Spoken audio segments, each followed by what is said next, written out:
અમારા ગામના ટાઉનમાં મારી પતંગ હલવા ગઈ ને અમારી છેલ્લી પતંગ જ હતી.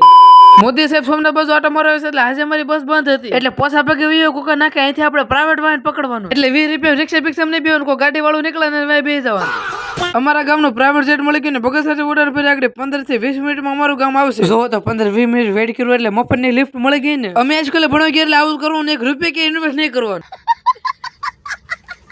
બાજરાનો રોટલો થઈ ગયો હવે ખાઈ પીને આપણે પાછા આપણા ધંધા ઉપર લાગી જાય અને 2000 સીવી પૂરું ન થાય પહેલા આપણે 50,000 ફોલોવર કમ્પ્લીટ કરવાના. જો તમને એમ લાગતું હોય ને કે આના મિની બ્લોગ જો ગમે છે તો પ્લીઝ ફોલો કરી નાખજો. બોર્ડની એક્ઝામ માટે 1.5 મહિના છે તાબડતોબ મહેનત કરવી પડશે એટલે સોપડા લઈને બેસી ગયો સમાજ શાસનનું લખવાને લખીને હોતરા કાઢી લખી તો બહુ નાખ્યું પણ થોડું ઘણું વાસી લેવી તો થોબડામાં કાંક અંદર ઘૂસે તો ક્યાં અમારા ગામના લૂંટણી આંતરરાષ્ટ્રીય એવોર્ડ પ્રાપ્ત કર્યો પછી પતંગ લૂંટી નાખી ખેર પેલા. ઓ ભાઈ મારો મુજ મારો શાયદ તમને લાગતું છે કે આ પતંગો નવી છે પણ જરીકે નવી નથી બધી લૂંટેલી છે. જોઈ લે તમને પ્રૂફ સાથે બતાવી દઉં પણ આવડે કાના તોડી ઉકા નાખે છે એ એક વાત મને નથી સમજાતી.